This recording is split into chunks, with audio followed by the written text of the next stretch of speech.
नमस्ते दोस्तों। ये एक यूरेका फोर्ब्स का पीसीबी है। ये वैसे तो लोइड है, वोल्टास है वगैरह में लगता है, लेकिन ज़्यादातर ये यूरेका फोर्ब्स में लगता है। अब ये पीसीबी में एरर आता है PC04।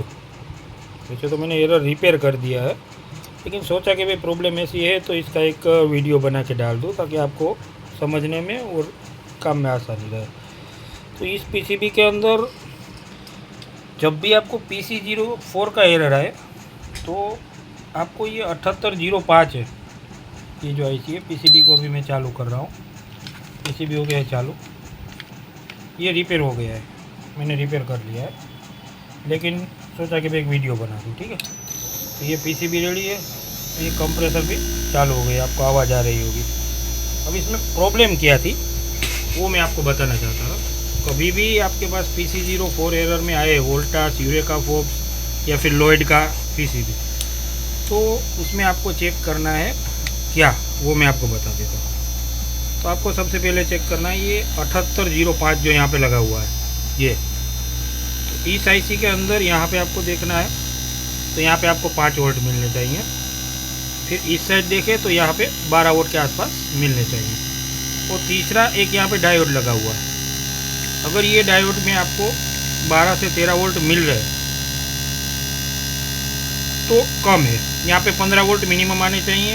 ये 7805 के इस साइड पे 12 वोल्ट आने चाहिए, यहाँ पे 5 वोल्ट। तो इसमें यहाँ पे 12 वोल्ट मिल रहे थे, और जहाँ पे 12 मिलने चाहिए वहाँ पे 8 मिल रहे थे। तो फिर मैंने क्या किया कि इस पीसीबी में देखा कि भी पीसीबी का जो ऑक्टो कपलर है वो प्रॉपर फीडबैक नहीं दे रहा था, फीडबैक प्रॉपर नहीं मिल रहा था, जिसकी वजह से आईसी का स्विचिंग कम हो रहा था। फिर मैंने कपलर चेंज करके देखा, ये जो ऑक्टो कपलर है इसको मैंने बदला, तो कपलर बदलने के बाद भी सेम इश्यू आ रहा था। आईसी को प्रॉपर फीडबैक मिल नहीं रहा था, जिसकी वजह से वोल्टेज प्रॉपर बन नहीं पा रही थी। ना तो यहाँ पे ये डायोड जो है, डायोड पे ना 15 वोल्ट मिल रहे थे, ना 7812 के जो 5 है इसके पिन 1 पे 12 वोल्ट नहीं मिल रहे थे। 5 वोल्ट प्रॉपर मिल रहे थे, लेकिन 12 वोल्ट और 15 वोल्ट ये दोनों कम मिल रहे थे। तो उसका सॉल्यूशन मैंने क्या निकाला, एक 10K का रजिस्टर लिया। ये जो रजिस्टर लगा हुआ है ये 10K का है। 10K का रजिस्टर लिया और ऑक्टो कपलर के पिन नंबर 4 है, जो पिन नंबर 4 होता है उसको पीसीबी से हटा दिया। उसका लेग मैंने पीसीबी से डिस्कनेक्ट कर दिया। फिर वो पिन नंबर 4 में रजिस्टर 10K का लगा के आईसी का ये जो लेग है लास्ट वाला जहाँ पे फीडबैक मिलती है, ठीक है, पिन नंबर 4 है, आईसी का भी पिन नंबर 4 ही है। तो ये जो 4 नंबर है, आईसी का 4 नंबर और कपलर का 4 नंबर, दोनों के बीच में एक 10K का रजिस्टर लगा दिया। अब 10K का रजिस्टर लगाने के बाद ये कपलर का जो 4 नंबर पिन पीसीबी के साथ कनेक्ट था, यानी कि यहाँ पे ही कनेक्ट था आईसी के 4 नंबर में, तो वो कनेक्ट था, उसको डिस्कनेक्ट करके मैंने दोनों के बीच में एक सीरीज में एक 10K का रजिस्टर लगा दिया।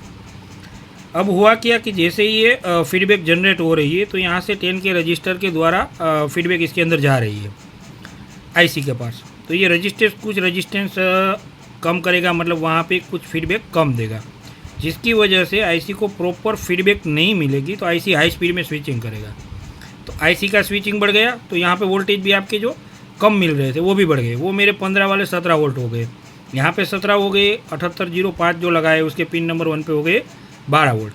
तो यहाँ पे 12 वोल्ट प्रॉपर मुझे चाहिए थे, तो 12 वोल्ट यहाँ पे मिल गए। तो प्रॉब्लम ये जो था आपका PC00 का जो प्रॉब्लम है, वो प्रॉब्लम ये होता है कि जो IPM है आपका, यहाँ पे जो ये आपका IPM है, तो ये IPM का जो फॉल्ट आउटपुट पिन है वहाँ पे प्रॉपर वोल्टेज ना मिलने की वजह से वो FO यानी फॉल्ट आउटपुट का एरर शो करता है। PC00 का मतलब होता है कि भाई IPM का में कुछ इश्यू है, IPM का जो फॉल्ट आउटपुट पिन है वो बता रहा है कुछ फॉल्ट है। तो ये जो फॉल्ट इसीलिए था कि फॉल्ट आउटपुट पिन पे जो वोल्टेज मिलने चाहिए वो वोल्टेज मिल नहीं रहे थे। अब वोल्टेज वहाँ पे नहीं मिल रहे थे तो पीसीबी जो है मैं PC00 का एरर शो कर रहा था। तो मेन रीज़न कहाँ पे था, SMPS सेक्शन में। अपना SMPS जो है, SMPS प्रॉपर वोल्टेज नहीं बना पा रहा था। तो जब तक प्रॉपर वोल्टेज बनेंगे नहीं, यहाँ पे 15 वोल्ट नहीं बनेगी, तो वो 15 वोल्ट जब तक IPM को नहीं मिलेंगे तब तक के लिए IPM तो यही बोलेगा कि भाई आगे कुछ फॉल्ट है। फॉल्ट आउटपुट पिन जो है उसका वो उसे आउटपुट में MCU को सब सिग्नल दे देगा कि भाई वहाँ पे आके कुछ प्रॉब्लम है। तो ये मेरे पास ये पीसीबी पहले भी एक बार आया था, लेकिन तब मेरे से ये प्रॉब्लम सॉल्व नहीं हुआ था। लेकिन आज जब मैंने बारीकी से एक एक चीज़ को देखा तब मुझे पता चला कि भाई कुछ तो प्रॉब्लम है। फिर जाके मैंने ये सॉल्यूशन निकाला कि भाई 10 के रजिस्टर है जो कपलर के फीडबैक होता है, जो फीडबैक आईसी को मिलता है ऑक्टो कपलर के द्वारा, तो वो फीडबैक के बीच में एक रजिस्टेंस 10 के का लगा दिया, जिसकी वजह से आईसी का स्विचिंग बढ़ गया। स्विचिंग बढ़ने से वोल्टेज बढ़ गए और ये प्रॉब्लम मेरा सोल्व हो गया। अगर आपके पास भी कभी ऐसा प्रॉब्लम आता है कि जो आपका एसएमपीएस से लो वोल्टेज निकाल रहा है, फिर कोई भी कंपनी का पीसीबी हो उससे कोई लेना देना नहीं है, लेकिन एसएमपीएस सेक्शन जो आपका है अगर वो लो वोल्टेज निकाल रहा है तो आपका जो भी आईसी है, आईसी का डेटा शीट निकालो, उसमें देखो कि भाई फीडबैक का पिन कौन सा है, कहाँ पे उसको फीडबैक मिल रहा है।